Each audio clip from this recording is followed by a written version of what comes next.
Hello, everyone. My name is Lionel Sandner from Pembroke Publishers, and it's great to have you here this evening. Just before we get started, I would like you to know that together we are representing communities from across Canada, and I invite you to reflect on the territory from which you are joining us today as I acknowledge the traditional land where Pembroke Publishers' office is located in Toronto, Ontario.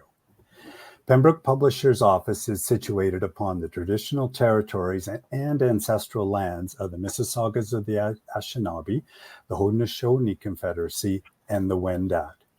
We recognize the significant contributions of Indigenous peoples and seek a new relationship with First Nations, Métis, and Inuit peoples. Their enduring presence continues to enrich the vibrancy of all our communities.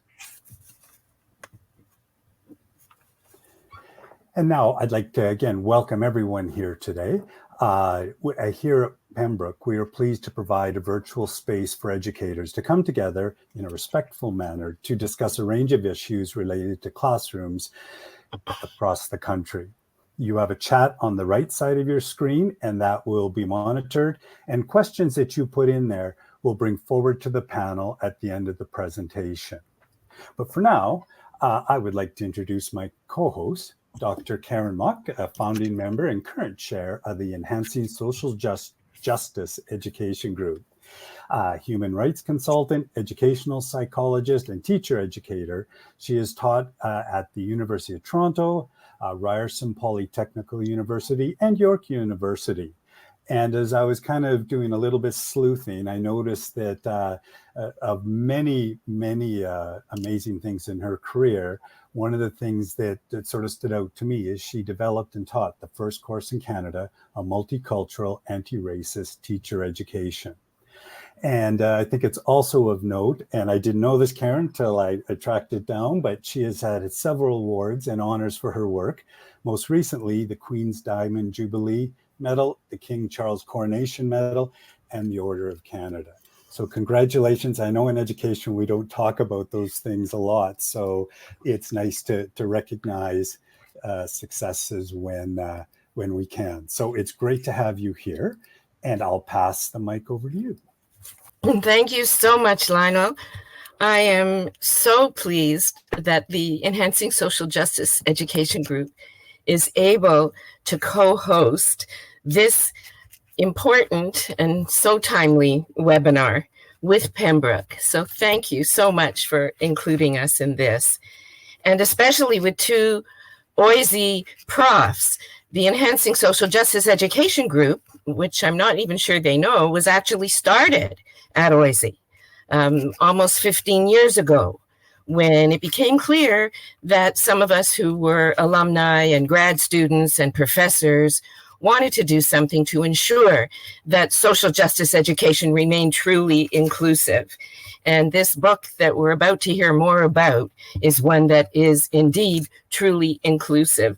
I'm especially delighted because I've known Professor Larry Swartz for many, many years, first through a family connection, and then later as a colleague. It said, you mentioned I taught at University of Toronto. Well, that was at ESJE, when it was called ESJE, and the Faculty of Education as well. So that's when Larry and I first met each other and worked together with our so valued colleague, David Booth of blessed memory, when we did joint workshops, I as the psychologist and they as the English literature and drama folks, and we did child development through children's literature. And I think we need to bring that back again, Larry said recently. And of course, another way that I knew him more recently was through a very timely book a few years ago on teaching tough topics. And we're back to that, where the topics in which we're involved are even tougher. It really resonated with me, so I was honored to contribute just a little piece to Larry's and Andrew's wonderful book that we're going to hear more about today. And that's how I first became aware of Professor Campbell of Andrew and became instantly one of his fans.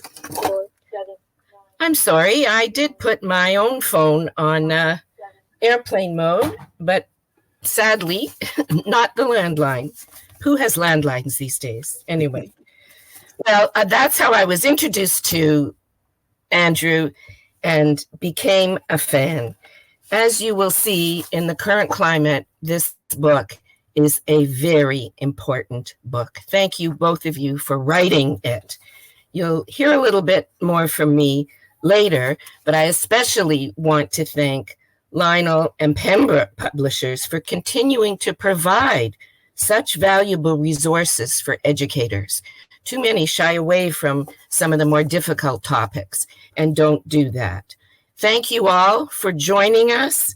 Please feel free to sign up to our ESJE mailing list. You'll get the information later. And I really want to the hate, for goodness sake. Thank you all. That's great. Thank you so much, Karen, for that introduction and setting the tone for us today. So our plan today, folks, is that we'll have some time with Larry first, and I'll introduce him, and then I'll pause and I will introduce Andrew and give a little more context to him, and then he'll have some time, and then at the end we'll bring all three of our folks presenters back and have a little bit of a conversation depending on the time that we have left at that particular point. So without further ado then, I'm going to introduce Dr. Larry Swartz.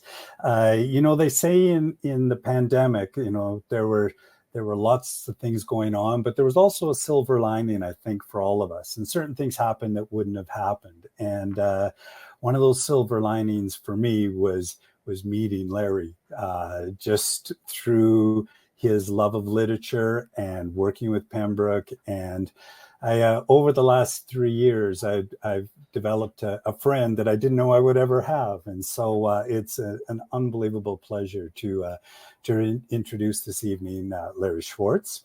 If you know anything of his career, his love of literature and children's literature and connecting it to a range of topics, usually tough topics that you would think, how are we going to teach it? How are we going to address this?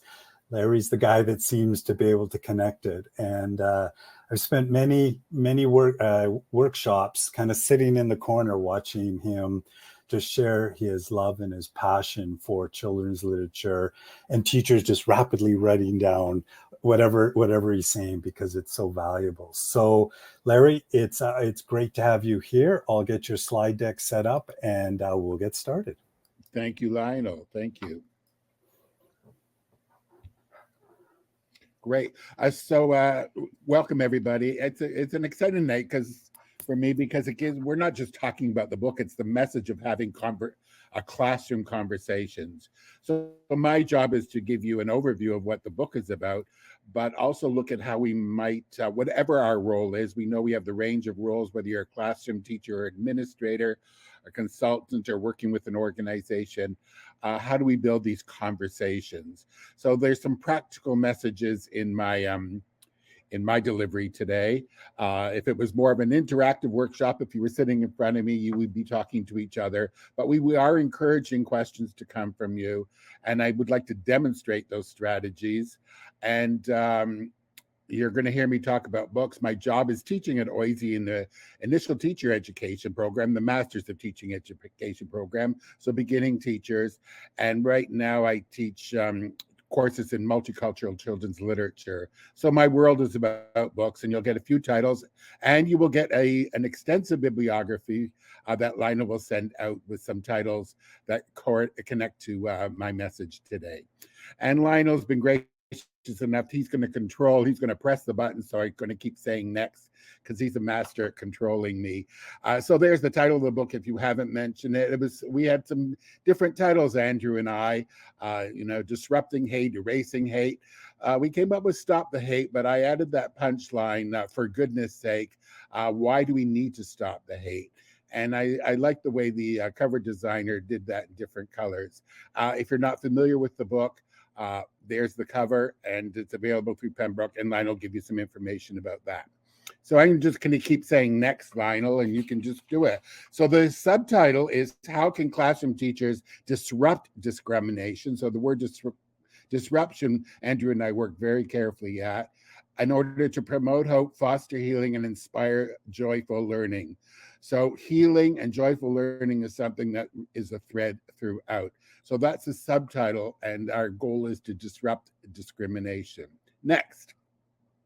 There's just an overview of the chapters. You can see the slide for yourself, but defining hate, recognizing hate, dismantling hate, ways to erase hate moves into more practical strategies. And my work I've done in each of my recent publications in the last 10 years is focusing on bullying. So I wanted to look at the connection between bullying and hate.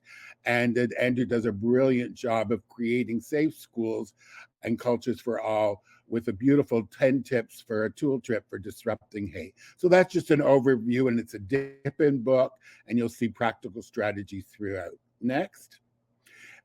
Just a little promo here. There's perspective voices in there.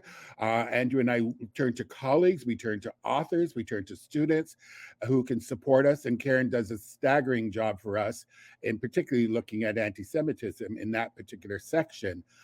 You'll throughout the book, which for me is a highlight, and I'll tell you why as we go on, the personal narratives. So we had students, adults, and young people give us stories of how they connect to the each of the features or the elements of the book. There's 25 plus lessons. You can't have a book with Larry without having literature recommendations throughout, plus at the end of the book, reproducible masters for teachers to use in the classroom, and tools to support teachers. Throughout the book, there's definitions, quotations, references, glossary, and facts. So those are some of the features of the book. That's just an overview. Let's get into a little bit of philosophy then. Simply put, to stop the hate, we need to gain information, gather resources, introduce strategies that deepen understanding of identity and diversity. So it's information, resource, and strategies. And with all that being said, we need to be an ally, an advocate, an activist. We've got to put the words into the action. So not only to prepare for today's webinar, but I was invited to go into a grade 8 classroom. There was an issue in the classroom, and the teacher librarian reached out to me. And last Tuesday, I went into the school grade 8 class, and I had an hour and 20 minutes. What can be accomplished in that time? All I could do is plant the seeds. And I'll give you a little bit of an overview of what happened in that time. And, just that 1 hour and 20 minutes isn't going to cut it for sure. But I agree, because the teacher is going to do an extensive unit with the students using literature and conversations. And we walk through the book. And she says, I got to use that. I got to use that. So it's a journey she's going to take over the next month with her students to address some of the things that were happening in her classroom, in the school, and in society. So she wanted to gain information, resources, and of course, she wanted practical strategies. And I'll give you a few of those today. Next. Simply put, we need to enrich communication skills because we want students to feel comfortable. So the title of our session tonight is having courageous conversations. We want them to share ideas, and our goal is to prod the students, each other, whether they're students or adults that we're sitting alongside, to think, question, explain, predict, wonder, and grow. In each of my sessions, you're going to see that word wonder highlighted many times. And we use the word courageous conversations so that braver spaces are fostered in classrooms, not just in classrooms, in hallways, and certainly outside the school walls. We hope to recognize the power of disruption, and that means to take intentional action to fight back against societal norms that marginalize certain populations at the expense of others. So we want to fight back against those norms that marginalize populations, certain populations at the expense of others. And Andrew does a brilliant job of that, because that's his world and his role, particularly, well, not just at OISE, but in life. So we'll hear more about that, I know. Next. My colleague Kathy Gould-Lundy and I wrote a book called Creating Caring Classrooms, and this is about 10 years ago.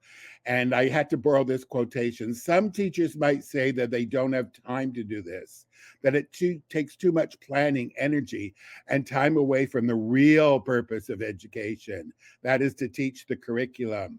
It can be argued that creating a culture of caring is the curriculum, in italics there.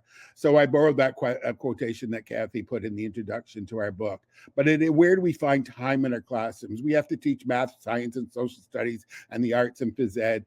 But where do we have time to deal with these important topics, as this grade 8 teacher is choosing to do with her students and other teachers? Thank you.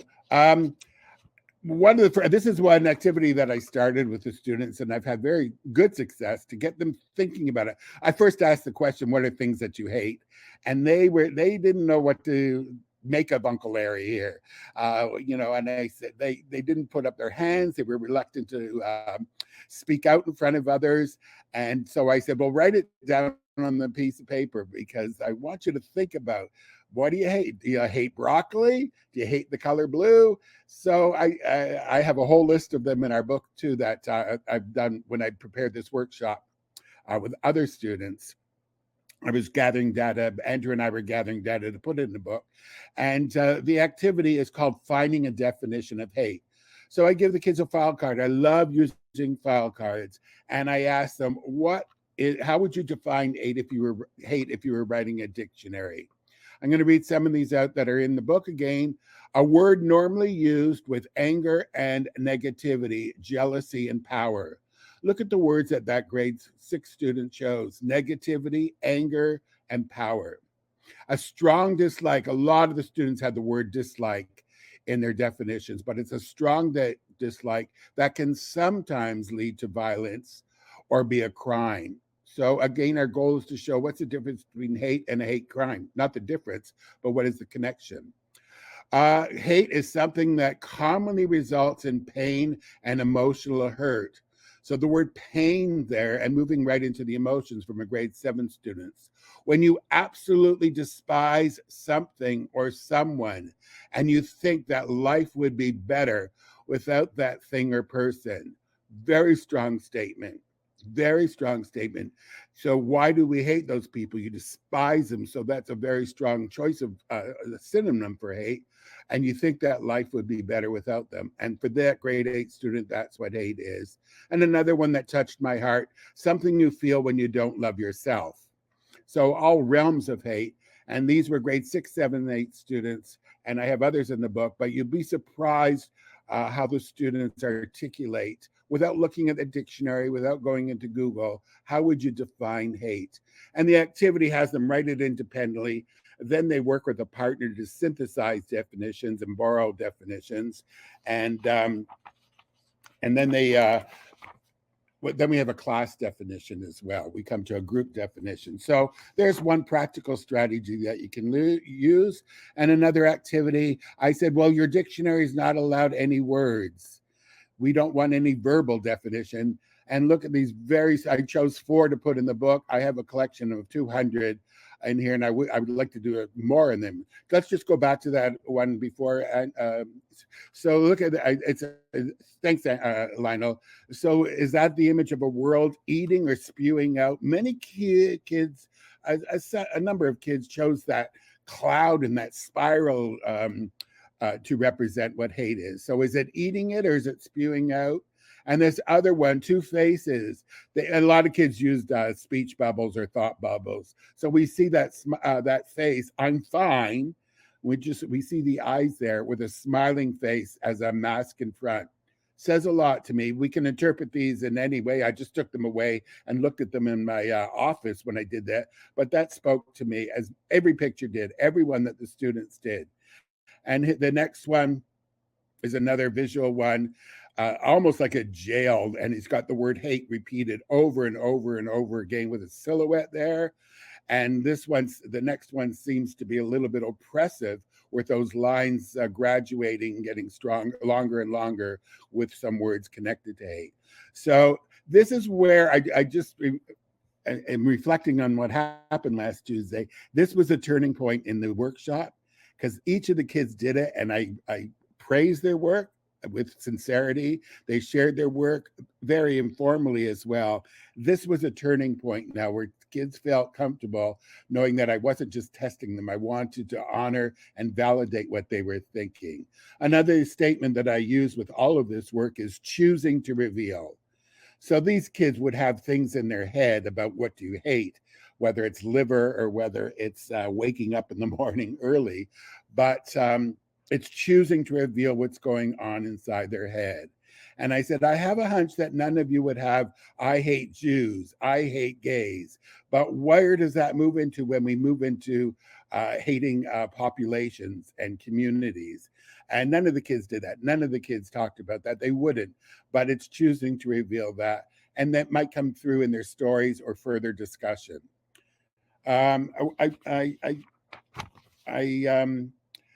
There's one thing, it's not on a slide, and I realize that I need to do this. So I'm going to add a slide tomorrow, Lionel, but not tonight. I love this question that I asked them, and there's an activity in the book on page page 20. Doesn't matter. You'll get the page numbers. And how would you answer this question? And see, I'd love to have you sitting in front of me on the rug or in your chairs or in the chat room. How would you answer the question, why do people hate? That was something I want. That was the next level. Have the kids to come to terms with not only what is it hate, but why do people hate? Here are some that went in the book. Because something happened to them in their past. Because they'd been hated by someone else. The information in the media about groups of people. They have anger that they want to get rid of. They are afraid, another student said. They think they are superior to others because of race, religion, gender, size, height. So they think they're superior, using the word superior. A traumatic experience happened to them, and that's why they hate.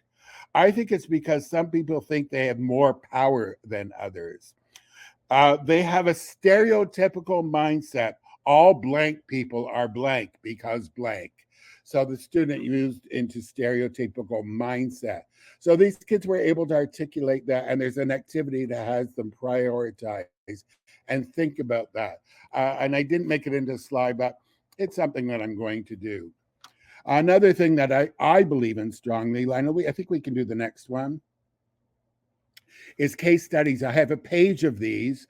I put them in my book, Teaching Tough Topics, but in this one, I dealt with hate. And these were 17 different scenarios. And this is where the teacher was that I'm talking about. I'm mainly mentioning because it's fresh in my mind. She wants to, and I thought if I had more time, that's what I would do the students, but it needed more than a 5-minute discussion. So these 17 scenarios serve as case studies. How would you answer them? What if you were on a school bus and you witnessed someone making fun of a girl wearing a hijab? What if someone in your school calls out a homophobic slur every time they see you passing in the hall and they giggle as they walk away? What if you arrive at school and notice that someone has painted a swastika on a locker near yours? What if your cousin tells you that he was bullied at school because he wore nail polish? What if you hear someone say, I'm not racist? So that's one of 17 scenarios. There's different ways to approach it. I could cut them up and give one to each student, have them partner up. I like working in my classroom with independent. So how would they answer one of these? Then get work in groups, and then we can discuss them. Because there's no easy answers. I don't have a teacher's manual to answer these questions. And always with these scenarios, it depends. It depends on the age, it depends on the context. But these scenarios provide case studies, and that's where we move into real discussion with the students.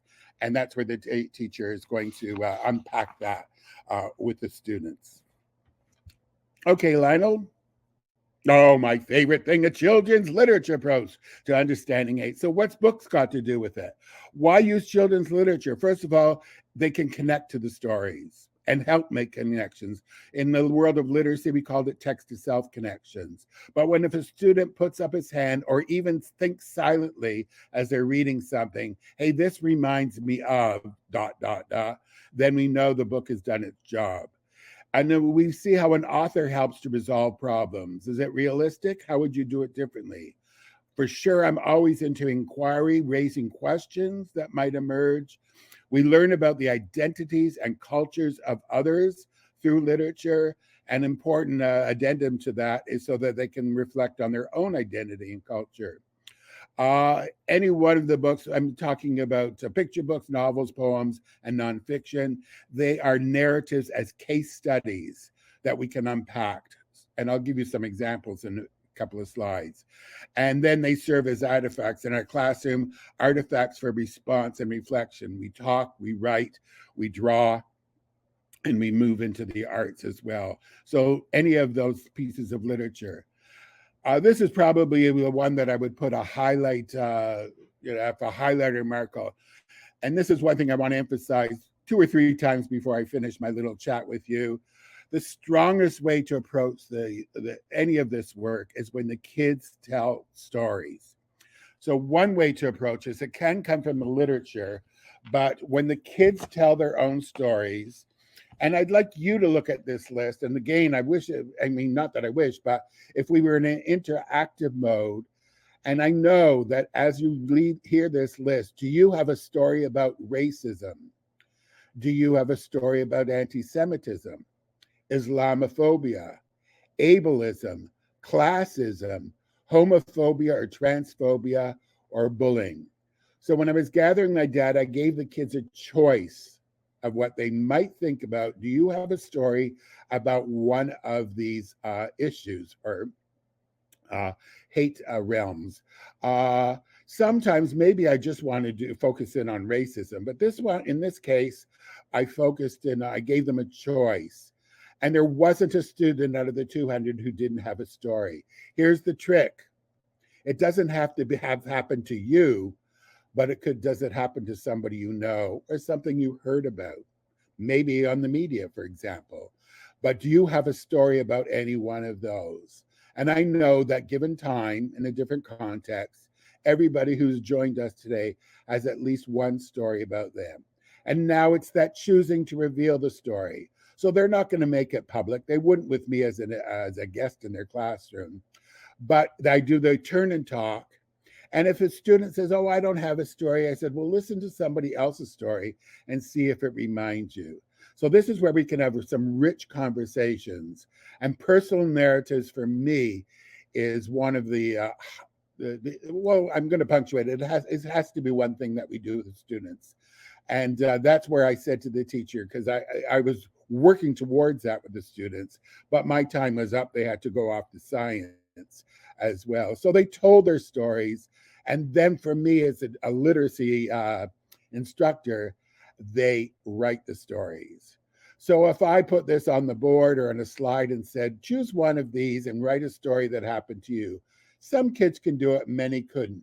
But if they told the story before they wrote them, then they are going to reveal them. Again, I'm sorry for repeating, not sorry for repeating, but it's the choosing to reveal.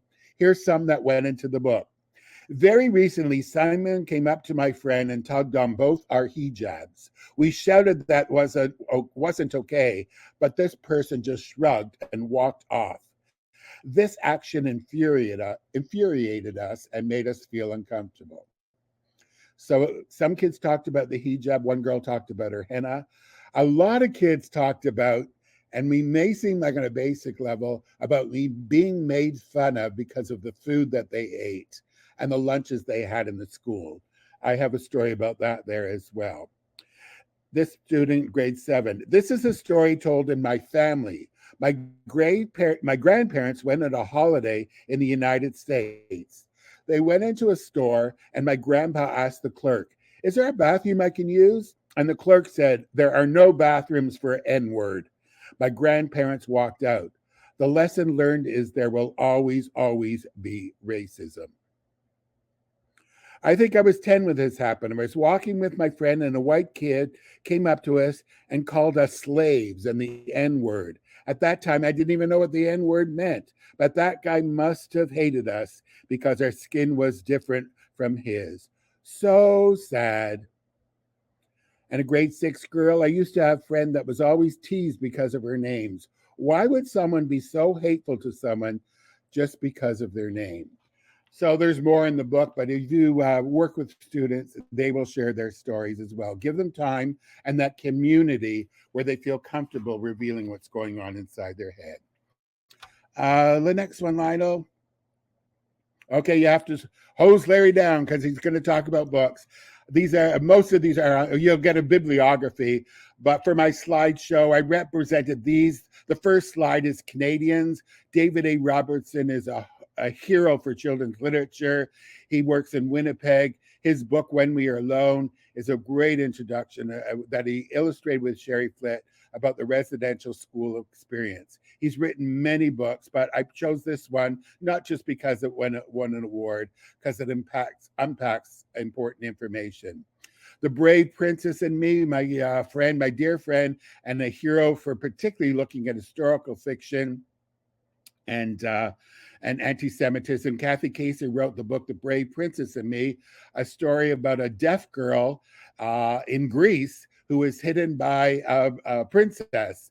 And as it turns out, the princess was Prince William's grandmother. So it's Prince Philip's mother. So she tells the story in this book about how she and her mother were taken refuge by the princess. My Skin Brown, the title says a lot. Another friend of mine wrote that book that I have many copies of.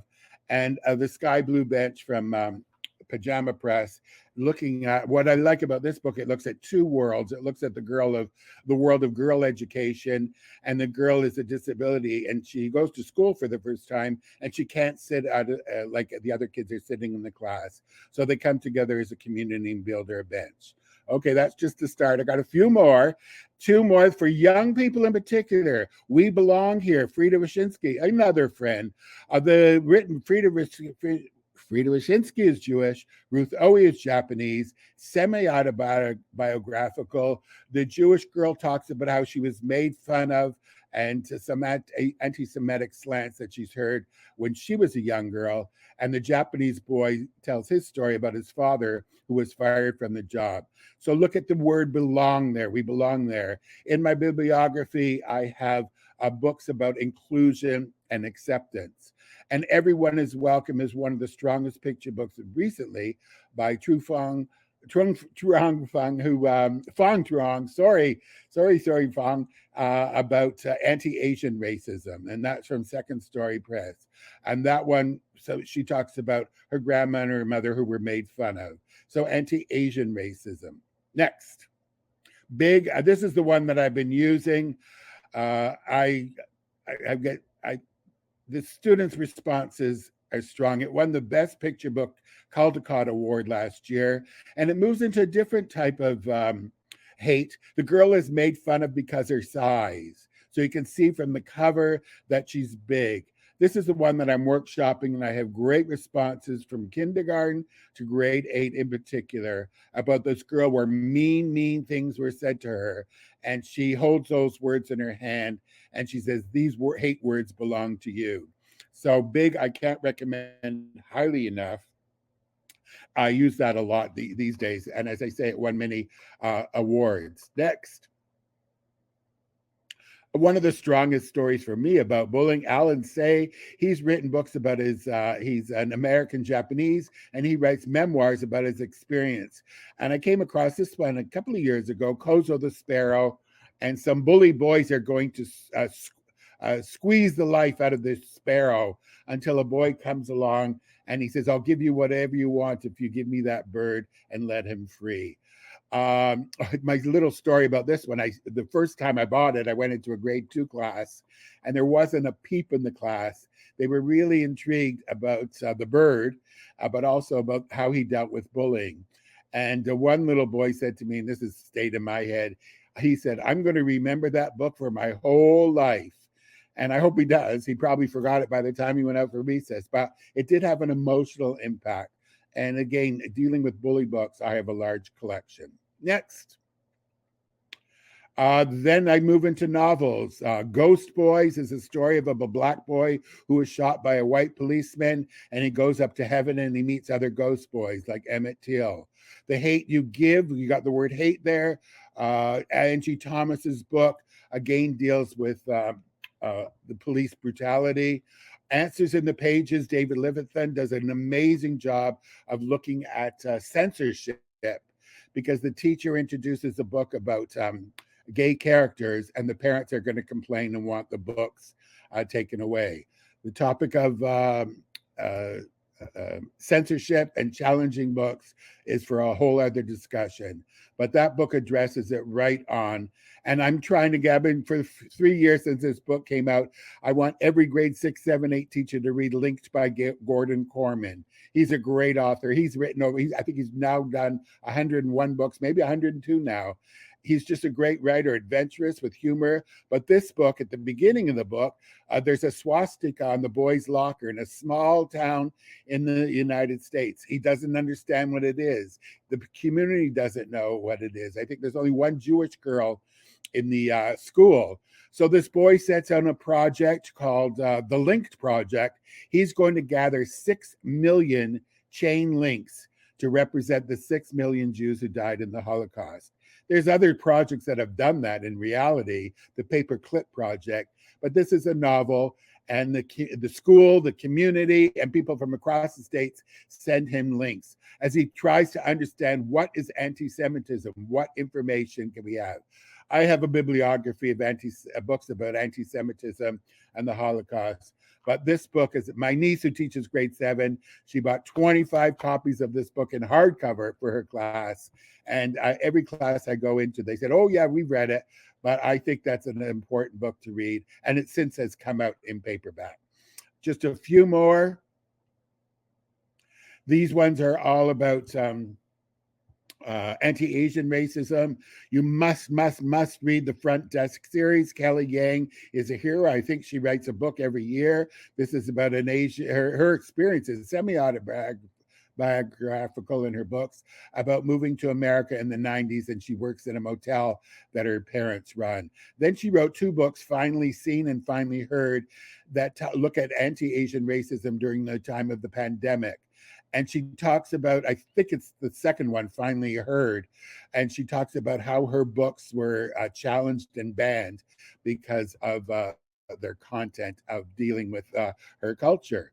Maisie Last Chance looks at, why I like Maisie's Last Chance, it looks at the history of Chinese immigration into the United States in particular. And she learns that from her grandparents who own a Chinese restaurant, and the many meanings of Meilan. I like that book because the girl goes to the school, she's new to the school, and the principal says, well, we're going to change your name because Meilan is too hard to say. We're going to call you Melanie. So the racist person in this book is the principal. Moving on. There's a close-up of Linked. Moving on. The Kodiaks. I mentioned David A. Robertson. I love this book. I did a workshop in a residential school outside of Montreal, and the principal, David A. Robertson, is visiting the community. He just finished doing that this winter, and so I bought this book. It's great. It's about hockey. It's about an Indigenous boy who lives in a rural community and moves to Winnipeg, and he's skilled at hockey and he wants to join the team. And so a subplot of this book is he's made fun of and he's not accepted because of his indigeneity. So things like, oh, you're just the low man on the totem pole. So in a very exciting story about hockey, but it also deals with anti-Indigenous racism. I just sent my 10-year-old, my nephew, he belongs to hockey, whatever league or something. And I said, Joshua, I know you like hockey. I hope you like this book as much as Uncle Larry did. I highly recommend that book as well. A few more, I think, or we're almost done with the book. You must read this book. This is my favorite book. My students used to say, Mr. Swartz, you say that about all the books. And this book may not be particular about hate, but it's about a boy who hates himself. He's a obsessive OCD, compulsive disorder. He has panic attacks, and he he has severe anxiety. It takes place over one day where it's picture day, and one bad thing happens to him over the other. This is my favorite book to help deal with anxiety and mental health. And I'm very fond of it. I gave it as a gift to David A. Robertson when I met him at the Reading for the Love of It conference. And just an aside, if you need to read a book about mental health, David A. Robertson's book, All the Little Monsters, talks about his struggle day to day, every day, about anxiety. So I gave David that book by Rob Harrell, Popcorn, it's called. Next. This is a book I wrote with my colleagues, What Does Hate Look Like? So some of the messages that I've chatted about goes right to the student voices. That's from Second Story Press. Next. So I'm going to finish off with quotations. I asked my publisher, my editor, I says, I need this quotation at the front of the book. And I want it on a separate page. So many of you know the book, The Boy, the Mole, the Fox, and the Horse. A beautiful book that works on many levels about acceptance and kindness and love. But I chose this quotation to introduce our book. Sometimes all you hear about is hate, but there is more love in this world than you could possibly imagine. So I wanted that to introduce our book, since we have to look at all aspects of hate. And is love the opposite of hate? Get into groups and discuss. Next. So we have a page of quotations. You might have your own favorite, but Andrew and I chose some. Hate has caused a lot of problems in this world, but has not solved one yet. I have decided to stick to love. Hate is a great burden to bear. It's too great a burden to bear. And I love, this was on my classroom door when June Callwood passed away. I did some volunteer work at Casey House, and she passed away. And this was a full page in the Toronto Star, and it was on my classroom door. Once you witness an injustice, you are no longer an observer, but a participant. The opposite of love is not hate, it's indifference, by Eli Wiesel. And animals don't hate, and we're supposed to be better than them. Elvis Presley. So I think it's important for the kids to think about quotations about hate. There's another page in the book that has quotations about hate from literature, children's literature. I can't read a book. Of course, I'm conscious of it. I think every book that I've read in the last, every novel, particularly realistic fiction, has the word hate in it. I'm conscious of it and different aspects of where the one that I just finished yesterday, I hate my parents for what they did to me. So I'm conscious of the word hate within the literature that they have. I'm just about finished. Next, Lionel. So we put this poster in our book, acknowledge the hate, brave the hate, confront the hate, disrupt the hate, erase the hate. For goodness sake, next. For goodness sake, stop the hate. So that poster is in our book. I just want to finish with the two last slides, but here, I just want to tell you what, at 2 o'clock today, I went into a local diner, and I to have a cheese omelet in case anybody's interested. And I'm looking at the Sun newspaper because I looked for something to read. And in the comment section, page 10, this heading caught my attention. Anti-Semitism, the new normal in Canada. So, of course, the statistics are there. The vandalism and violence increased by 125% to 6,219 incidents reported. So there are 1% of Jews in Canada population. 70% of all religiously motivated hate crimes today are aimed at Jews.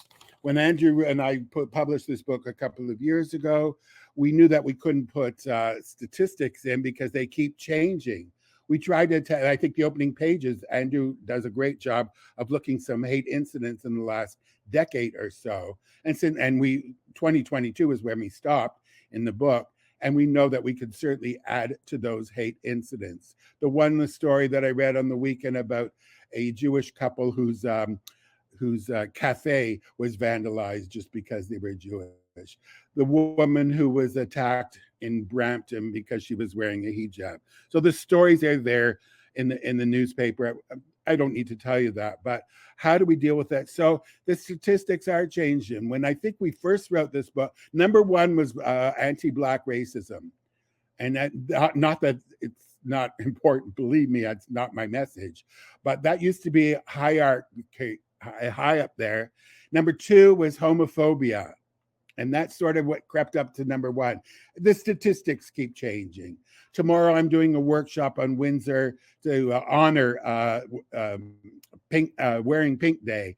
And so we have to look at different lenses for looking at the word hate. But number one in our society today, in 2024-25, is anti-Semitism. So the statistics keep changing. And of course, we do look at Islamophobia and transphobia. And oh my God, I wasn't going to get political on this message, but when I watched CNN last night, Andrew Anderson Cooper was talking about, of course, how they want to get rid of the Smithsonian Institute about DEI, any references to the Holocaust, get rid of the picture of Harriet Tubman. It's just so scary to me. So I wasn't going to get political. He told another story of an institution who wants to get rid of the letter T and LGBTQT because they don't want to talk about the trans world as well. That's scary. And I hope it's not here when we talk about our books. I think any of these books you would see on a book for challenge. I think we're very fortunate there, and I don't want to protect the child from these books. I want to prepare them, because for many, many books, tomorrow I'm going to talk about books. These kids need a lifeline through the literature.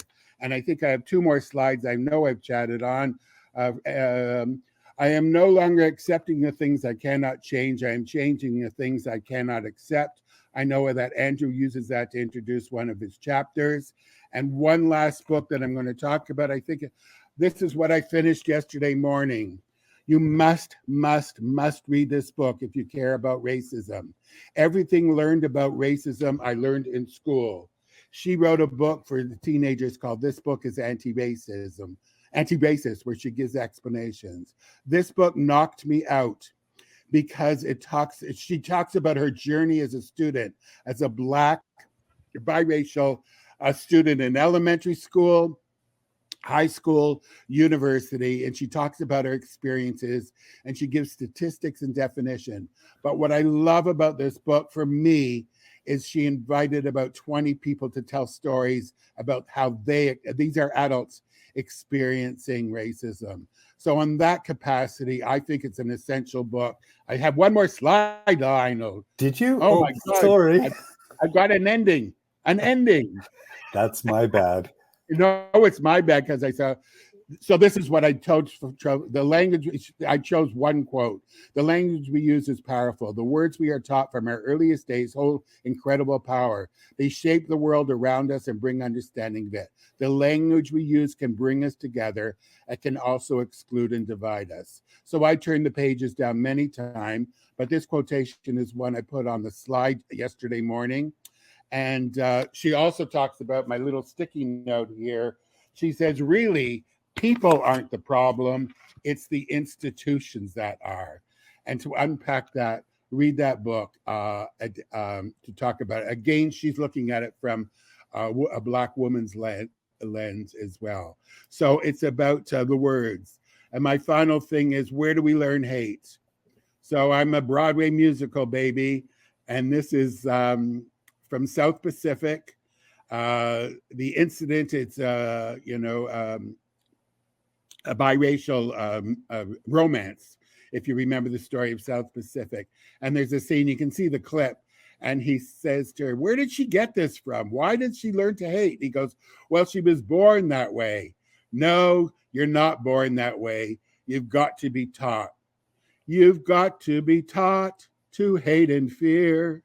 You've got to be taught from year to ear. It's got to be drummed in your dear little ear. You've got to be carefully taught. And that's what our book was about. It's about the teaching and honoring the stories that these students have so that they can become caring citizens of the world. And now I'm finished, Dan. Lionel. Thank you. I That needed was that great. ending, a musical ending. I know, I wasn't expecting that. You're a talented yeah. guy there, Larry. Yeah. Oh, no. Okay. That's great. Thank you very much. I know we're coming back at the end, and we're scheduled for 90 minutes, so we'll have time at the end to sort of carry on any conversations and follow up from there. But I will mention, just before we move on to Andrew, folks, I did put a comment in the chat that you can access Larry's book list. Up at the top where it says chat, right beside it should be handouts. And if you click on that tab, that'll allow you to download it, the list as well. So with that, we will make a transition over to our second presenter, Dr. Andrew Campbell, or you may know him as Dr. ABC. I have to say, Andrew, I noticed it was, I just have to find it here. It keeps moving. Tracy said something about your presentation coming up, and she said, thrilled to have the book from Larry at the OLA Super Conference, but it's the next sentence that really rang true with me if I was describing you to someone who hadn't heard you speak. And she says, and hearing about Dr. ABC from my student teachers at OISE. And I would say in our few years together and our conversations, the one thing that comes through is not only your passion for what you do, but your students always seem to be connected into it, right? And they're always in it. And I admire that about you and how you bring that forward. So for those of you that don't know, Andrew is called Dr. ABC, is a noted activist, speaker, and educator. Currently, he's an assistant professor in the Master of Teaching program at OISE, University of Toronto, and director of the Center for Black Studies in Education. I think you'll find that he takes that academic knowledge and is able to bring that into something that just allows teachers to grab onto his words and say, hey, I can use that in the classroom. So Andrew, welcome. It's great to have you here, and I'll get your slide set up. Over to me. Wonderful. Thank you so much. Good evening again, everyone. Good to see you. Good to be here in your company. Thank you so much, Larry, for all of that good stuff. You know, Larry gets very excited. It's funny how we all get excited about the things that we are passionate about. And I think it's something that we should always remember. The joy that propels us to do the work. I've come to a very strong, my grandmother would say, grips, to realize that what sustained me to do what I do is joy. Absolute joy. You have to love what you do. And some of us get that opportunity, get that privilege, get that power. And I'm one of those that get to do actually what I love. And as Larry was, I'm going to segue into just sharing about the tips. There are 10 tips in the final chapter. I use it for a lot of workshops, and people have asked me about it. I do an entire presentation on it, which you're going to get a summary of that today. But as we're going through this conversation, I want us all to remember that the book was written for teachers. The intention behind the book is that we write this book so teachers have somewhat of an additional tool in their toolbox. We need a lot of different tools. And I can tell you, I have a lot of tools in my toolbox as an educator, and not every tool can be used. You know, you run outside, sometimes you need a hammer, sometimes you need a pliers, sometimes you need a spanner, sometimes you need a toothpick, sometimes you need a nail clip. I use that analogy for a reason. I want us to understand as educators that there are going to be different tools that we are going to need for different contexts and for different spaces. And don't worry about the slides. I'll get to them quickly, but I feel the need to share a few things with you as we're gathered in this space. And those of you who are here, I know are the ones who are intentional. You know, nobody's giving up there, Tuesday evening, 7 p.m., to just sit and listen to 2, 3, 4 persons talk. You're here because you have an interest in this. And I want to remind us all that those of us who have an interest in social justice, education, equity, and, fighting, disrupting, whatever title we want to use, it's going to give us joy and it's going to give us frustration. I want to be very clear. This is not the feel-good spot. Because a lot of people come to workshop and they want to feel good. And I say to them, you're going to leave not feeling good. I want you to leave feeling challenged. I want you to leave feeling a bit more informed. I want you to leave feeling a bit more aware. I want you to leave feeling a bit more in tune. So that is the purpose of a book like this. It is a book to allow you to have those courageous conversations, those brave conversations, those uncomfortable conversations. It is not a quick fix. I want to make sure I say that, because I've been saying that a lot lately, because I've seen where I literally was on an email a couple minutes ago from a superintendent, and here we go again. Somebody challenging because they want a quick fix. As a Black man, my ancestors and foreparents have been fighting and struggling with so many things to do with racism and anti-Black racism. It's not going to go in a minute.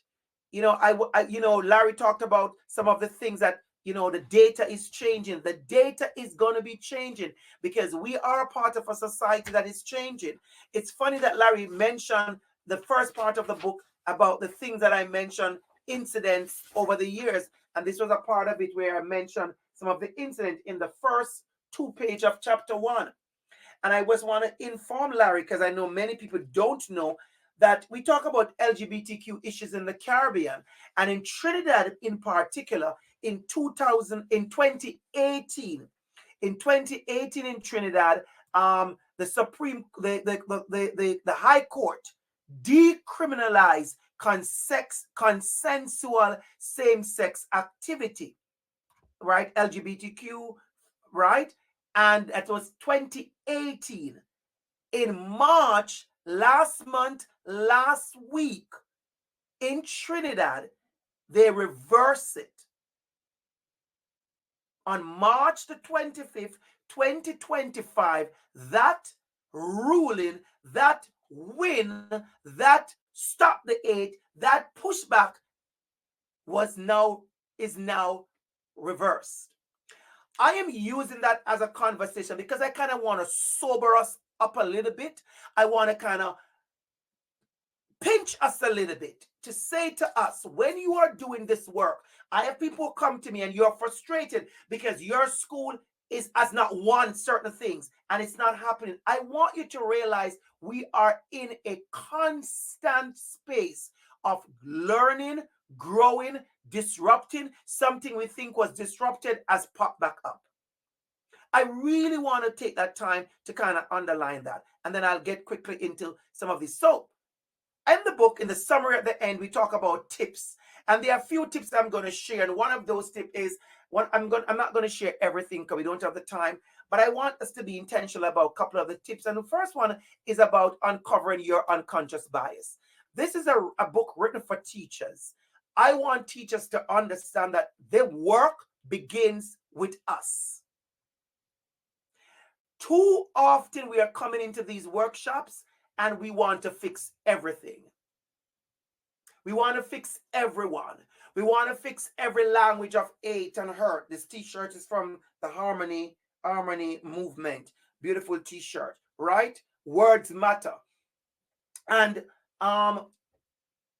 but we forget to work on ourselves. We forget about the language we are using. We forget about the deficit things we think about. We forget about the unconscious bias, the assumptions and the stereotypes that we ourselves have harbored, and from our own experience, as one of Larry's students said, that we have actually created. So we have to be conscious about that and work on ourselves and be intentional about uncovering our unconscious bias.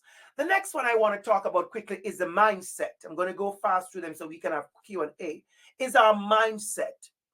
I want us to understand, to bring about change, as Rosa Parks said, you must not be afraid to take the first step. I am always very disappointed. I know I'm preaching to the choir when I go to workshops and you can sense that there is a small section, always a small section, amen, of people who are feeling like, why am I here? And that is why there's not much happening in certain schools, because people have a mindset that they don't want to work at doing of having those changes. So as educators, we have to have a mindset where we are interested in working, in changing. I always say, show me a teacher, a good teacher, and you show me a good learner. So many of us, we are stuck and we are, Larry said it, the data is changing. If the data is changing, how are your strategies? How is your pedagogy? How are your case studies? How are your stories? I have seen, and I just so you know, I am not this professor from the University of Toronto who is disconnected with school. I know that is a very popular criticism of many professors who talk to teachers. They have nothing to do with school. They know nothing about school. I have been in school like Larry. I've been in school for 27 Septembers. I have been a school teacher, a classroom teacher. And I want you to understand, when I say this, I want us to understand the need and the urgency for us to really be open to growing. Because a lot of our students, I'm going to say something strong, but that's what I do. A lot of our students, they are not growing because the teacher is not growing. I have seen it. I have seen teachers pour into a whole new set of kindergarten, grade 2, grade 5, stuff that is so old and tired and dry because we have not gone into our reservoir. We have not added anything to our toolboxes. Every day I'm still adding to my toolbox. If you come to my house, you'll be surprised, metaphorically speaking, what my toolbox looks like. Because every day I am adding something new to my toolbox. So how are we doing that? The next one is, we talked about this earlier, developing a culturally relevant and responsive pedagogy.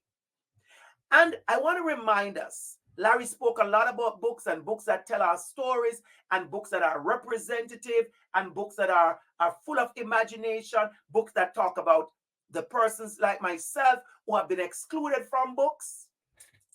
But I want you to understand, when we think about culturally relevant, responsive pedagogy, it is not just about the books. A lot of us have run for a book. It's Indigenous celebration. It's Truth and Reconciliation. And we run for this one book. And we have used that same one book. The book has not gotten into us. So we can't share that book with the kind of joy and purpose and authority. That's an important word. And confidence. Because the book is not a part of us. The book is just a prop. The book is just something we do. Now, how are we developing our own culturally relevant and responsive pedagogy as educators? A part of culturally relevant and responsive pedagogy talks about critical cultural consciousness. Critical cultural consciousness, for us to question what's going on around us. Why is this happening? Why are we so taken up right now with America? That's a critical consciousness. Why? How is it impacting different population? What are the different things that may happen? When people say we are going back, where are we going back to what?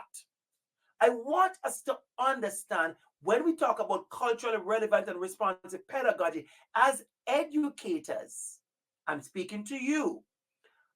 I want you to understand there is a demand for you yourself to grow in cultural competence. I said something strong the other day. People were shocked, and then they realized how true it was. They are racist people doing anti-racist work. There are homophobic people talking about 2S LGBTQIA+, because anybody can wear a t-shirt. Anybody can put up a pride flag. Anybody can put hashtag. And that's why the self-work is so necessary and so important. How are we becoming a champion for inclusion? And I use the word champion in this for a reason, because I use the word champion in my workshop. I use the word champion because it's a title of a winner. And I want us to realize we are champions. We can do this. We actually can do this. We are more, classroom teachers are way more powerful than we present ourselves to be.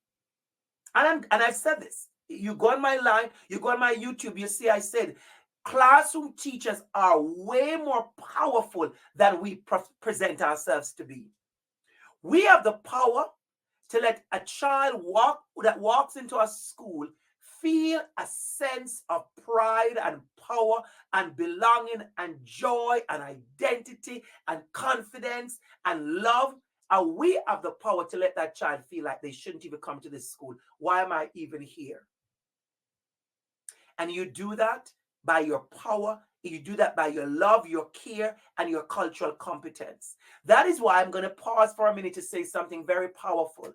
If you are a teacher listening to me, you're a parent, you're an educator, you're a community person, and you are very wrapped up in this thing about DEI is dead, and you are passionate and you are hurting because somebody is destroying DEI, I'm going to ask you to kind of calm down a little bit. Calm down a little bit. Take it from me with a lot of love. DEI is not dead. DEI is dead to the people who have been pretending to do DEI. And so they are over DEI. And so they want to move on. But forget the word DEI or the term or the alphabet or the letters. Long before DEI, there was care and concern. Long before DEI, there was empathy and respect. Long before DEI, there was kindness. And I tell people all the while, if you say to me, as of tonight, Dr. ABC, you cannot use the term DEI, I really couldn't care less. Let me ask you a question. Anybody remember 2020? You couldn't come on anything online and you didn't hear the term BIPOC. You didn't hear the letters BIPOC. Anybody remember that? When last have you heard somebody use the term or the word or the acronym BIPOC? We are over it. It was popular. It was cute. But guess what? The Black indigenous people of color are still here. Because you and I have stopped using the term, they are not disappeared. They are still here. I am Black. I am still here. But we have moved on. So don't get too hung up on a term. Get hung up on your work as a champion to disrupt hate in your schools. So we want to move on quickly. So disrupt the deficit mentality. I want to just take a minute to talk about this quickly. Deficit thinking is rampant in our schools. It is the ways in which we see people. It is the ways in which differences are interpreted as less than. So a child comes into a school and a child is new. They're from a different country, sorry. They don't speak Canadian English. Immediately we think, well, I guess you know nothing. Not realizing that that same child can speak 5 other languages. So what we do is not that we just have unconscious bias and conscious bias, not that we have deficit mentality, but that we are acting on them. Because if you think someone is not good enough, you're not going to give them so much, right? If Larry and I were teaching a reading class and genuinely in our hearts, we believe the kids in front of us, these children, they can't read. This is a waste of our time. You really think we would put all the intentionality of bringing all the storybooks, the energy with which Larry spoke? You think Larry would be speaking at a 10 passion? Because Larry was at number 10 in his passion, just like me. No, we would not. Because whether you like it, yes or no, we act on those deficit mentality. We act on those unconscious bias. So if we think you are not able to read and you are not going to learn anything, we are not going to bring our number 10 passion level. And that happens in our school. When you believe someone is in deficit, they are not even deserving, you're not going to give them your best. And so we have to disrupt the deficit thinking. Even among our students, how they cheer for each other. If I believe you're a loser, I may not come in with my pom-poms. But if I think you're a winner, I am showing up with my pom-poms. So let us ask ourselves, which children are we showing up with our pom-poms? How do we show up? Let me rephrase that. How are we showing up with our pom-poms for all? I did say all. Somebody type the word all in the chat for me, please, so I know you're listening and you're alert. Type the word all, A-L-L, all. How are we showing up with our pom-poms for all our students? And that brings me to the next tip, cultivating the language of hope. The words we say in our schools and our classroom. Thank you so much. Thank you so much. I see you, Samantha. I see you, Theodora, Ali. I see you, Jody. I see you. I see you. I see you. How are we? So with that, how are we speaking life? Let me say something. I see you, Camelia Goodrich. I see you, Kate Taylor. Let me tell you something. Teachers are, I'm going to repeat it like a broken record, Larry. Teachers are powerful. I don't know if you realize, or if all of you educators are like me, but when I was teaching grade 2 and grade 1 and those grades, I felt such a responsibility in my body. Would surprise you. Children believe Mr. Campbell. Oh, I have had parents who would say to me, Mr. Campbell, can you tell my child this? Because he will believe you. Back home, we used to have this thing to say our words was gospel, which means it was undiluted, quote unquote, truth. If you know your word is so powerful, so impactful, what are the words you're using? Let me take a minute to share something very important with you, a personal story, and then I'm going to wrap up. This gift, you can hear it, is a glass case, and it's a glass case. I'm going to turn my camera maybe a little bit so you can see it even more. So this is a glass case. It's a gift I got when I taught at a school a couple of years ago, well, maybe 6-7 years ago, or maybe 8 years ago. I was an LTO for 4 months at a particular school. Students, 95% black and brown students in a particular school in a particular neighborhood that was, you call high needs, and many of the children were held in deficit, even by members of the staff. And I say that unapologetically because it is so. And I got this job, a 4-month contract as an LTO, 16 of the grade 1 children, and a school with very limited resources. That bothered me that there was so much lack in that school. And when I changed that job and I went 20 minutes up the road to another school, my classroom and my teacher's cupboard looked like Walmart. I had everything. I had every stationery you could think of. My students had laptops, they had Chromebooks, and they had iPads. 20 minutes up the road. And this school, in the same school board, everything is lacking. So when I call out these things, I want you to understand I've experienced it. But let me get to my story. I taught those children for 4 months, and I spoke to them the language of hope nonstop. And when I was leaving the school, the librarian, she made this gift for me. She allowed the children to make a little back tags. And this is like a glass case of back tags. 15 back tags. One child, I guess, was absent. 15 back tags. And this brought me such joy, and it brought such tears to my eyes. Because she said to me, Mr. Campbell, read them. And she said, notice the words they are using. And she looked at me, and we both cried. We had a good cry. She said, they are using the words you use to them. And some of them would say, you are amazing, Mr. Campbell. I love you. I will miss you. You are fabulous. Your boots are fabulous. I love learning from you. You are the greatest. You are fabulous. I love you. You are the greatest. You are fabulous. You are awesome. You are beautiful. You are pretty. You are great. Every single one of the 15 back tags. The student used words to describe me, the exact words I used to them. Grade 1. Awesome, fabulous, beautiful, handsome. I love you. You're amazing. How are we disrupting hate using the language of hope? Not every single thing needs to be a battle and a fight and a face-off. I tell people all the while, I spend a lot of time motivating and inspiring children. You come to me crying that somebody bullied you. I want to deal with the bully, but I'm also going to make sure I build you up. Somebody write that down. I will deal with the bully, but I'm also going to invest quality time in building you up to let you know you are amazing. You are fabulous. You are beautiful. And this bully said the wrong thing about you. So I'm going to wrap up there. I feel like that is enough for me. You can see the tips in the book. It's all about there. You can see the tips in the book.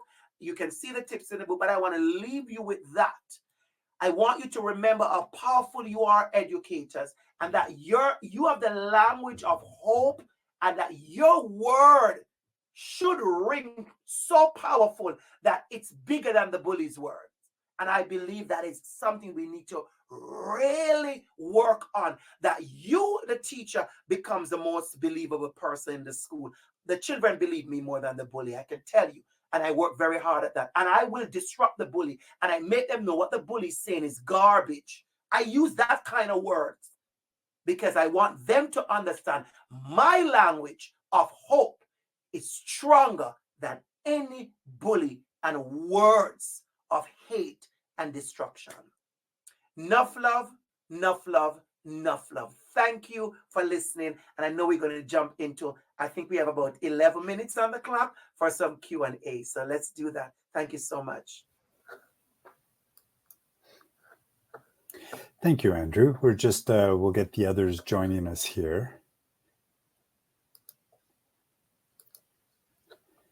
I just need Larry and Karen down the bottom there. There's a mic and a camera. Just hit those. They're coming on?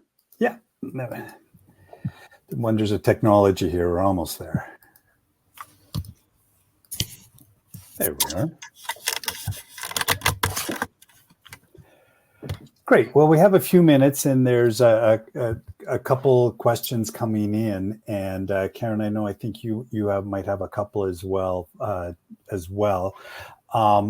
We're just jumping here, so maybe I'll just get started, and then I'll hand it over to you, Karen. But it's from Alia.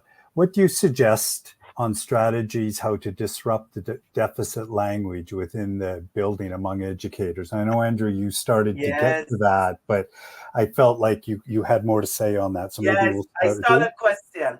Yeah. I'm going to give you a good strategy that I use with a couple of schools I work with in Peel District School Board. And it's what I said at the last. You have to counteract that language. So you can't just say, oh, don't say that. If you say to someone, don't say that, if kids will say to you, well, what should I say? So you give them the replacement language. Instead of saying that, this is inappropriate. Let me say two things quickly. I'll take 30 seconds. The first way to do that, Alea, is to make sure you make it clear that this language is deficit, it's inappropriate, it's not acceptable. I think a lot of us as educators, we're not doing that. We are not saying to the students and the people around us, even parents, that language is deficit. It's hurtful, it's harmful, it's hateful. So say that. And then you provide a replacement. So instead of saying that, you could say this. Instead of asking him that, you could have asked him it this way. So we have to provide what I would, remember those days when you would read in batteries, Larry? You had reading batteries and you had different words, different lists. So use up the synonyms, use up some thesaurus, find some other words and let them know there are a lot of words you can use. So we have to call out and then we call in with other words. That would be my answer. Thank you. Larry, do you have anything to add to that? It's okay. Is there more questions? Are there more questions? There's I don't see any jumping out at this moment, but Karen, do you have anything you'd like to bring into the conversation? I know the answer to that is yes, but yeah. I want to give the priority to our listeners and our viewers. So jump in there and put some more questions in. So just to fill the gap, I joke when I give workshops, when we're asked to do something in an hour and a half on these challenging topics. You've got a whole book that can help people if they will take the time. But how do you advise, or how do we bring back, not the old days, not the old school, but at least the time that is necessary to do this kind of training and education, not training. Teachers have so many wonderful skills that they can actually apply to the difficult conversations. But when they get engaged or triggered, or because it deals with their own community, or because hate that even they don't even know that they've learned from their own upbringing, when we used to do this kind of work, we would have the day to do it, or at least a half day, so that they could get into groups, they could do case studies, they could work through it. And once you've actually done it, once you've taken action based on the theory. So what advice do you have to maybe, the administrators that are listening to this and say, well, we don't have time. We're too busy cutting down the tree, so we don't have time to sharpen the saw. You remember that old expression. And that's the frustration. We knew we were going to run out of time with two such amazing speakers, and leaving people wanting more. Where can they get more? They can sometimes, I'm going to have to put in a plug, being parts of organizations, or, volunteer groups that will be support groups for each other, like the ESJE. But what else? How else can we bring back giving the teachers the time? It's a political football, we know it, and resources get cut back, but so many have resources that they themselves could share in their schools if we were able to bring back that kind of importance of real professional development in this area. I could jump in there quickly, and then you can jump in, Larry. I had an amazing day last Friday at the Halton District School Board. I'm going to share something very beautiful with you. I was talking, I'm doing a whole thing on equity with them, and all day, right? PD day. What I did intentionally was I took some pieces from their equity development plan for the school. One of the parts of that I took out and put it on the board was where they talk about the need for professional development. I placed that slide up in front of almost 600 teachers, and I said, I want you to understand that you are here for a PD session, not because it's a free time or a queue time, but because it is organized and planned, because it came up in the equity plan that this time was necessary. So we have to establish that this time is necessary to do the work. But remember, you said it already, Karen, it's about powers. People choose what they want to choose. People choose what they want to choose to do. And you and I can see that they are different. I can tell you, I've had the privilege, and maybe you and Larry have had the same thing, to have gone to many different school boards. I think I've presented at maybe 11 different school boards by now. And I can tell you, all boards are not the same. And I say that with no apology.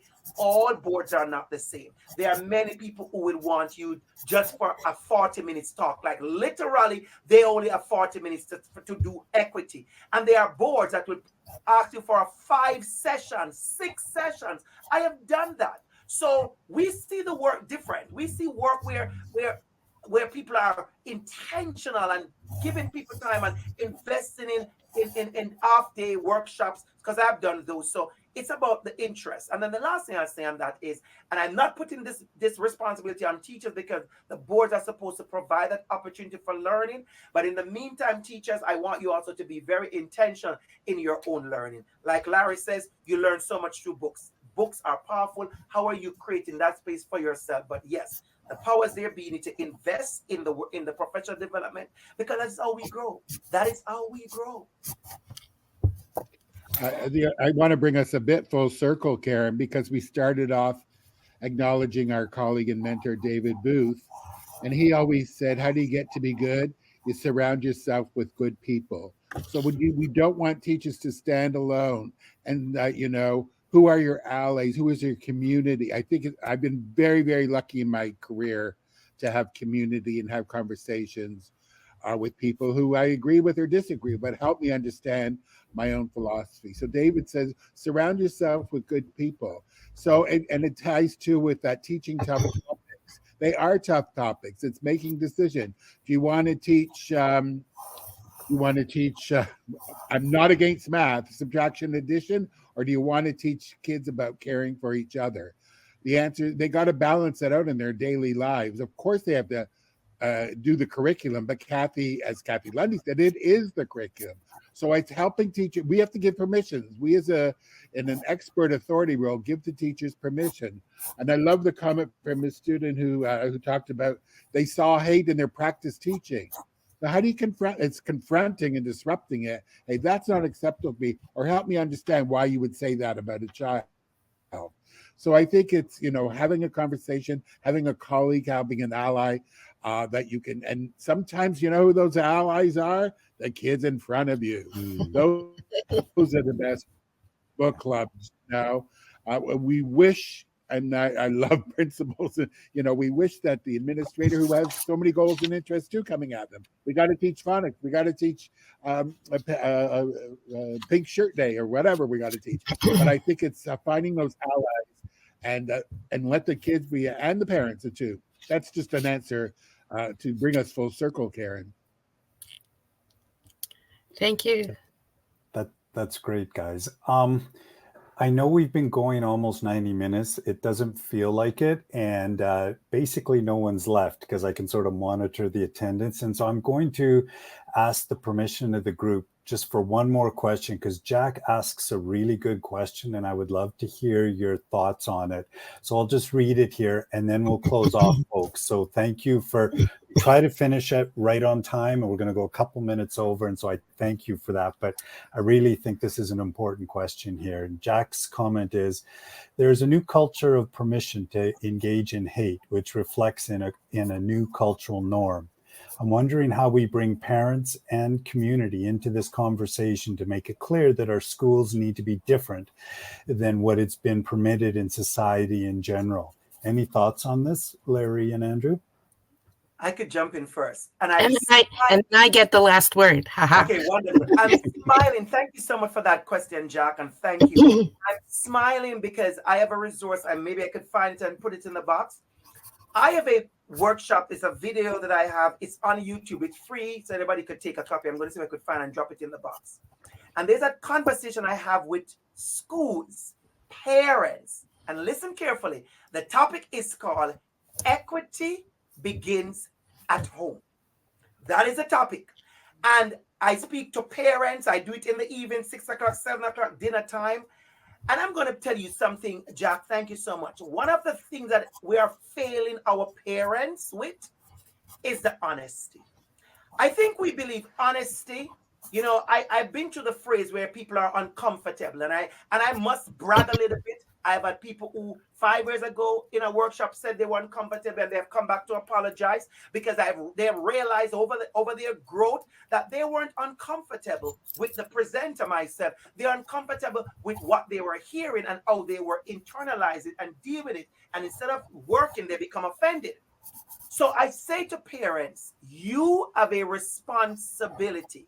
And I'm going to tell you how I do this, Jack. I say to parents, you see this problem we're having in school with bullying and name calling and racial slurs? They're happening with our children. It's your children that come to school and say those words. It's not the boogeyman. It's not a ghost. It's not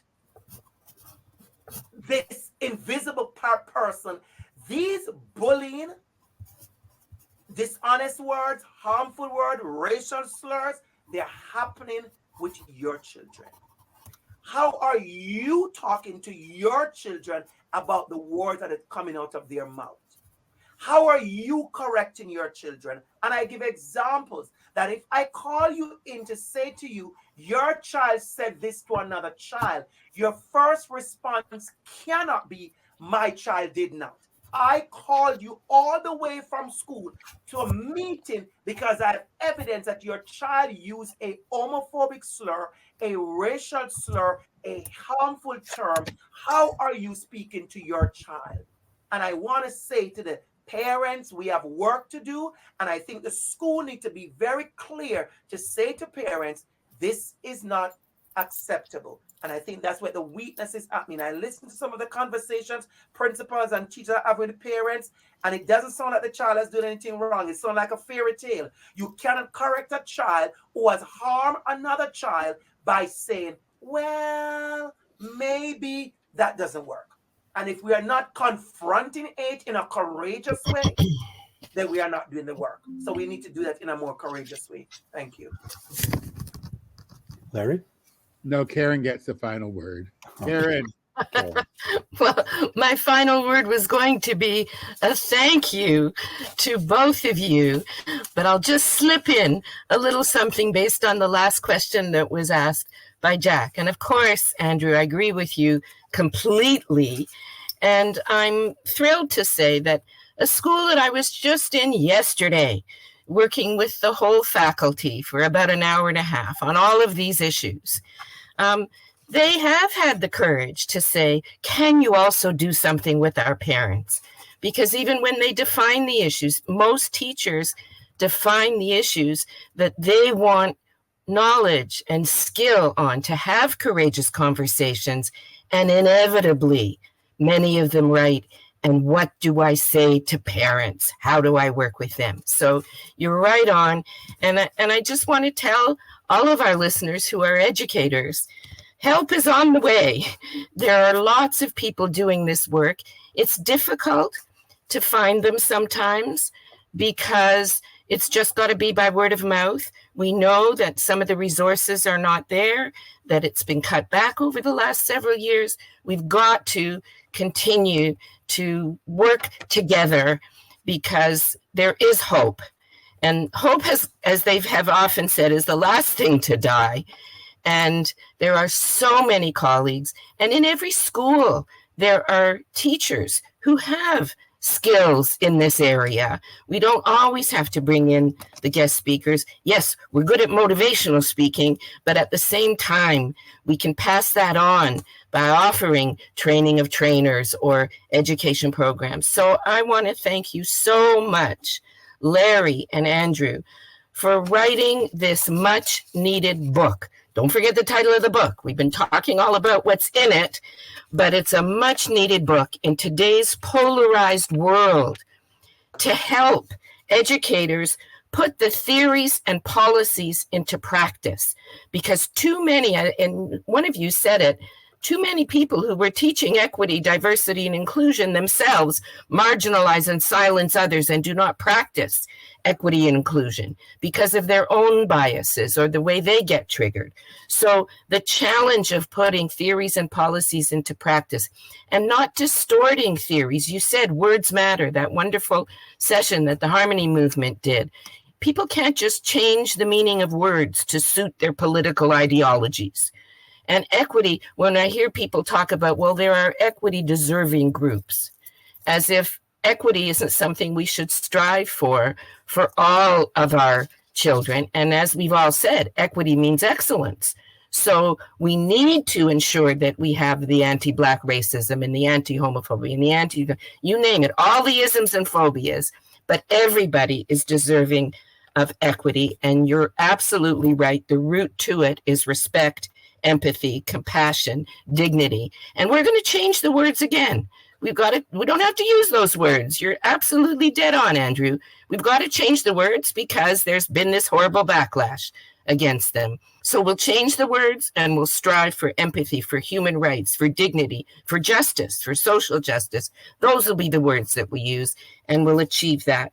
And to you, Lionel, and to Pembroke Publishers, thank you again for continuing to publish and promote these valuable resources for educators.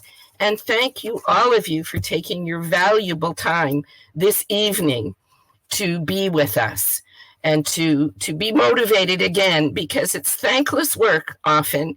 And when we get the kind of feedback that we do, and when we can have such terrific professors and publishers and people who are supposed to be retired on your stage and continuing to do the work, that's what we're all about. Oh, isn't that wonderful?